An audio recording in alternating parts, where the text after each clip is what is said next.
परिचय। राधा, प्लेटफॉर्म पर भीड़ देखो।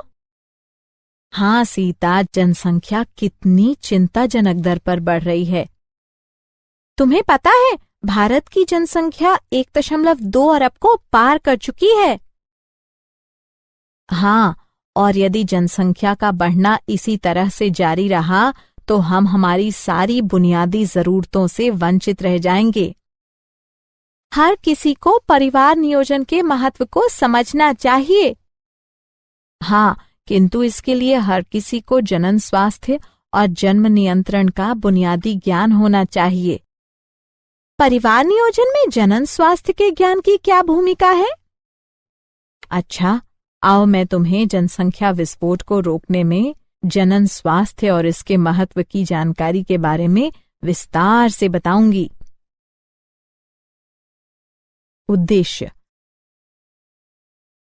इस पाठ के अंत में आप निम्न करने में सक्षम हो जाएंगे: विभिन्न जनन समस्याओं और कार्यनीतियों की पहचान करना, जनसंख्या विस्फोट के कारणों को समझना, जन्म नियंत्रण की विधियों की पहचान करना, MRT को समझना, यौन संचारित संक्रमित रोगों की जानकारी प्राप्त करना, बंध्यता के कारणों को समझना। जनन स्वास्थ्य। जनन स्वास्थ्य न केवल जनन रोग या अशक्तता से मुक्ति की, बल्कि संपूर्ण शारीरिक, मानसिक और समाज कल्याण की एक अवस्था है। जनन स्वास्थ्य का सरोकार जीवन की सभी अवस्थाओं में जनन प्रक्रियाओं, कार्यों और प्रणाली से है।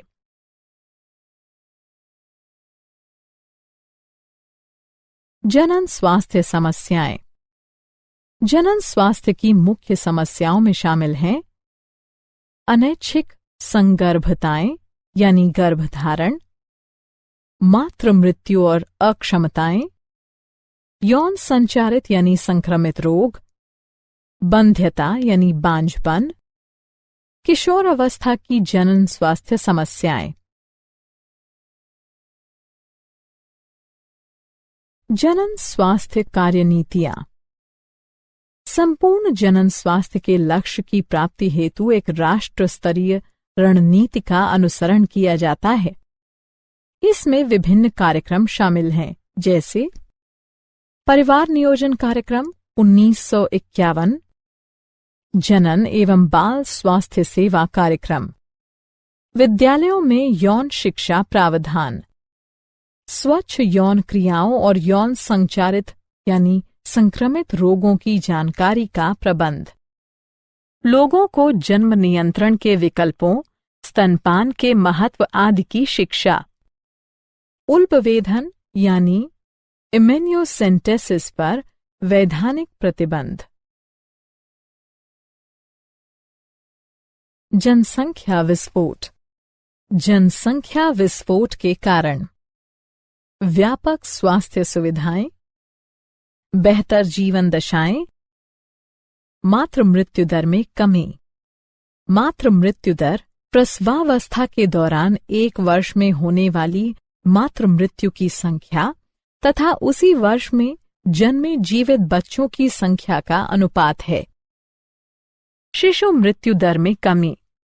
शिशु मृत्यु दर 1 वर्ष के अंदर मरने वाले बच्चों की संख्या को उस वर्ष जन्मे जीवित बच्चों की संख्या से विभाजित करने को दर्शाता है। मृत्यु दर में कमी समय की एक निश्चित अवधि के दौरान एक निश्चित क्षेत्र की जनसंख्या में होने वाली मृत्यु का अनुपात है। सामान्यतः प्रतिवर्ष 1000 लोगों में से होने वाली मृत्यु की संख्या के रूप में इसकी गणना की जा सकती है। जन्म नियंत्रण। जन्म नियंत्रण के उपाय 2 प्रकार के हो सकते हैं: प्राकृतिक विधियां, कृत्रिम विधियां। राष्ट्र स्तर पर जन्म नियंत्रण के विभिन्न कार्यक्रम शुरू किए गए हैं, जैसे विवाह की वैधानिक आयु बढ़ाकर स्त्रियों के लिए 18 वर्ष और पुरुषों के लिए 21 वर्ष करना, दंपतियों को छोटे परिवार के लिए प्रोत्साहन। हम दो हमारे दो को बढ़ावा। जन्म नियंत्रण की प्राकृतिक विधियां। प्राकृतिक विधियां डिंब एवं शुक्राणु के मिलने की संभावनाओं के परिहार के सिद्धांत पर कार्य करती हैं। वे इस प्रकार हो सकती हैं। आवधिक संयम। इस विधि में दंपति आवर्त चक्र से 10 से 17 दिनों तक, जिसके दौरान डिंबोत्सर्जन की संभावना रहती है, संभोग से परहेज करते हैं। बाह्य स्खलन या अंतरित मैथुन। इस विधि में वीर्य सेचन से बचने के लिए पुरुष साथी स्खलन से ठीक पहले योनि से अपना लिंग बाहर निकाल लेते हैं। स्तन्यकालीन अनावर्त। इसका तात्पर्य उस अवधि से है जिसके दौरान मां बच्चे को स्तनपान कराना जारी रखती है और इस दौरान गर्भधारण की आवधिक संभावनाएं प्रायः नगण्य रहती हैं। जन्म नियंत्रण की कृत्रिम विधियां। रोध विधि। रोधक साधनों के माध्यम से अंडाणु और शुक्राणु को भौतिक रूप से मिलने से रोका जाता है। उदाहरण कंडोम। ये रबर या लेटेक्स के बने होते हैं जिनसे पुरुषों के लिंग या स्त्रियों की योनि या गर्भाशय ग्रीवा को मैथुन से ठीक पहले ढका जाता है। इसके फलस्वरूप स्त्री के जनन मार्ग में शुक्राणु का प्रवेश नहीं हो पाता है। डायाफ्राम यानी तनुपट, गर्भाशय ग्रीवा टोपी, वॉल्ट। अंतःगर्भाशयी युक्तियां। ये युक्तियां विशेषज्ञों द्वारा योनि मार्ग से गर्भाशय में लगाई जाती हैं। ये शुक्राणुओं की भक्षकाणु क्रिया यानी फैगोसाइटोसिस बढ़ा देती है, जिससे शुक्राणुओं की गतिशीलता तथा निषेचन क्षमता कम हो जाती है।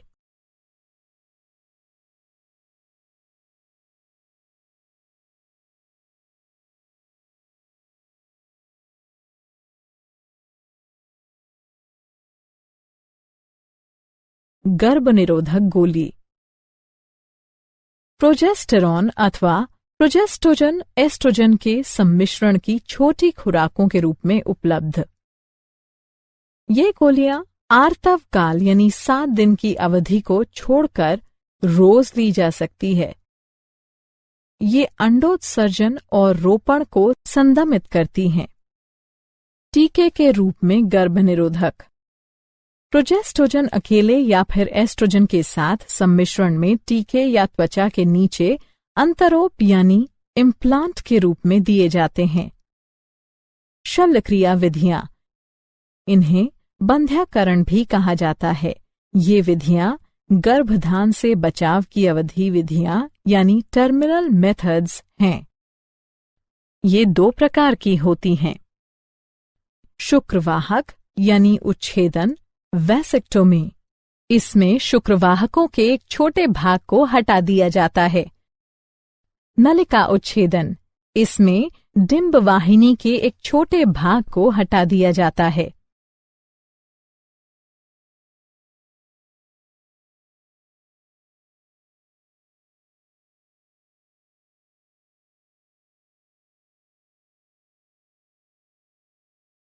सगर्भता का चिकित्सीय समापन। गर्भावस्था पूर्ण होने से पहले जानबूझकर या स्वैच्छिक रूप से गर्भ के समापन को चिकित्सीय सगर्भता समापन या प्रेरित गर्भपात कहा जाता है। भारत सरकार ने चिकित्सीय सगर्भता समापन के दुरुपयोग को रोकने हेतु इसे कुछ सख्त शर्तों के साथ 1971 ईस्वी में कानूनी स्वीकृति प्रदान कर दी थी। सगर्भता की पहली तिमाही अर्थात 12 सप्ताह की अवधि के दौरान चिकित्सीय सगर्भता समापन को अपेक्षाकृत अधिक सुरक्षित माना जाता है।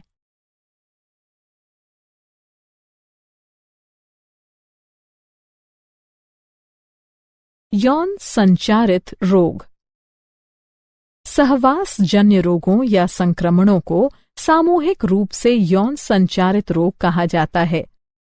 सुजाक, उपदंश यानी सिफिलिस, जननिक परिसर्प, क्लेमिडियता यानी क्लेमिडियासिस, लैंगिक मस्से, ट्राइकोमोनसता यानी ट्राइकोमोनियासिस, यकृत शोथ बी और एड्स। संचरण की विधि: रक्ताधान, असुरक्षित सहवास, संक्रमित सुइयों और शल्य उपकरणों का साझा प्रयोग, संक्रमित मां से बच्चों को। यौन क्षेत्रों में लक्षण: खुजली, तरल पदार्थ का स्राव, दर्द, सूजन, जटिलताएं यानी समस्याएं, श्रोणि शोथज रोग, गर्भपात, मृत शिशु जन्म, अस्थानिक सगर्भता, बंध्यता, जनन क्षेत्र में कैंसर। रोकथाम: अनजान व्यक्ति या बहुत से व्यक्तियों के साथ यौन संबंध से बचें। सहवास के दौरान हमेशा कंडोम का उपयोग करें। संदेह की स्थिति में आरंभिक जांच और संपूर्ण चिकित्सा से समस्याओं से बचाव हो सकता है। बंध्यता: बंध्यता से तात्पर्य असुरक्षित सहवास के बावजूद संतानोत्पत्ति की असमर्थता से है। बांझ दंपतियों को संतानोत्पत्ति के योग्य बनाने की विभिन्न विधियां सहायक जनन प्रौद्योगिकी कहलाती हैं। ये हैं पात्र निषेचन, इन विट्रो फर्टिलाइजेशन, युग्मक अंतः डिंब वाहिका अंतरण, अंतःकोशिकीय शुक्राणु निक्षेपण यानी इंट्रा साइटोप्लाज्मिक स्पर्म इंजेक्शन, कृत्रिम वीर्य सेचन यानी आर्टिफिशियल इंसेमिनेशन। ART तकनीक: पात्र निषेचन। इस विधि में प्रयोगशाला में अनुरूपी परिस्थितियों में पत्नी या दाता स्त्री के डिंब और पति या दाता पुरुष के शुक्राणु एकत्र कर उन्हें युग्मनज का निर्माण करने हेतु प्रेरित किया जाता है। फिर इन युग्मनज या भ्रूणों को डिंबवाहिनी नली या गर्भाशय में स्थानांतरित कर दिया जाता है।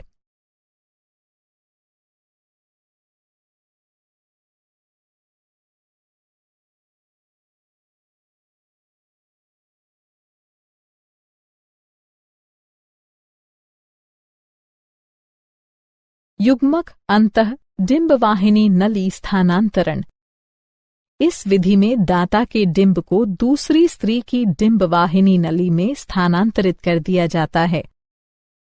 अंतःकोशिकीय शुक्राणु निक्षेपण: इस विधि में प्रयोगशाला में एक शुक्राणु सुई के जरिए सीधे अंडाशय में निक्षेपित कर दिया जाता है। कृत्रिम वीर्य सेचन: इस तकनीक में पति या किसी स्वस्थ दाता से लिए गए शुक्राणु को कृत्रिम रूप से स्त्री की योनि अथवा गर्भाशय में डाला जाता है। क्या आप जानते हैं, Loyola university Chicago स्ट्रिच school of medicine के जनन अंतस्राव विज्ञान विभाग के निदेशक के अनुसार शुक्राणु पर लैपटॉप कंप्यूटरों से उत्पन्न ताप का नकारात्मक प्रभाव पड़ सकता है।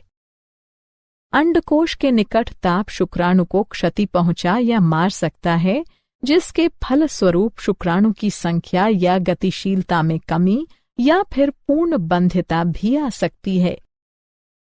इसलिए शुक्राणु को क्षति से बचाव हेतु लैपटॉप को हमेशा मेज पर रखना चाहिए। सारांश: आइए हमने जो कुछ सीखा है उसे संक्षेप में दोहराएं। जनन स्वास्थ्य का तात्पर्य जनन की सभी अवस्थाओं अर्थात शारीरिक, भावनात्मक, व्यावहारिक और सामाजिक पहलुओं के कल्याण से है। स्वास्थ्य की बेहतर सुविधाओं तथा जीवन के रहन सहन की बेहतर परिस्थितियों के कारण जनसंख्या में विस्फोटक वृद्धि को बढ़ावा मिला। जन्म नियंत्रण के लिए विभिन्न गर्भनिरोधक उपाय अपनाए जा सकते हैं। चिकित्सीय सगर्भता समापन आमतौर पर बलात्कारों, संयोगिक सहवास आदि के कारण होने वाली अनचाही सगर्भता से छुटकारा दिलाने हेतु किया जाता है। वहीं एमटीपी की यह क्रिया उस स्थिति में भी की जा सकती है जब गर्भावस्था का जारी रहना मां या भ्रूण अथवा दोनों के लिए हानिकारक अथवा घातक हो। सहवास के कारण संचारित होने वाले रोग या संक्रमण यौन संचारित रोग यानी एसटीडी कहलाते हैं। 2 वर्षों तक बिना किसी सुरक्षा के सहवास के बाद भी गर्भाधान अथवा संतानोत्पत्ति न हो पाने की स्थिति बंध्यता कहलाती है।